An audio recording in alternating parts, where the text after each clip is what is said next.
உங்ககிட்ட வந்து ஃபர்ஸ்ட் வந்து உங்ககிட்ட இதை பத்தி விசாரிக்க வரும்போதே கேட்டேன் மேம், இவ்வளவு சிலபஸ் நீங்க கவர் பண்ணுவீங்களா அப்படின்னு சொல்லிட்டு.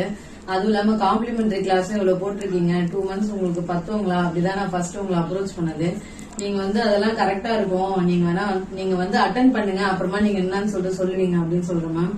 இப்ப சொல்றேன் மேம், நானு இந்த 2 monthsல வந்து அந்த சிலபஸும் நீங்க கம்ப்ளீட் பண்ணீங்க.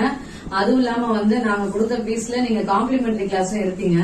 நான் நினைச்சேன் காம்ப்ளிமெண்டரி கிளாஸ் ஏனோ தானோ எடுப்பீங்க அப்படின்னு சொல்லிட்டு. அப்படிலாம் இல்ல மேம். எப்படி நாங்க வந்து ஃபீஸ் கட்டி படிச்சதுக்கு ஈக்குவலா தான் நீங்க வந்து காம்ப்ளிமெண்டரி கிளாஸ் சாரி டிராப்பிங் ஆகட்டும், சாரி ப்ரீ பிளேட்டிங் ஆகட்டும், ஃபிளவர் மேக்கிங், அப்புறம் வந்து மேக்கப், முக்கியமா வந்து மேக்கப் கிளாஸ். எனக்கு மேக்கப்ல நான் ஜீரோ, எனக்கு ஒண்ணுமே தெரியாது.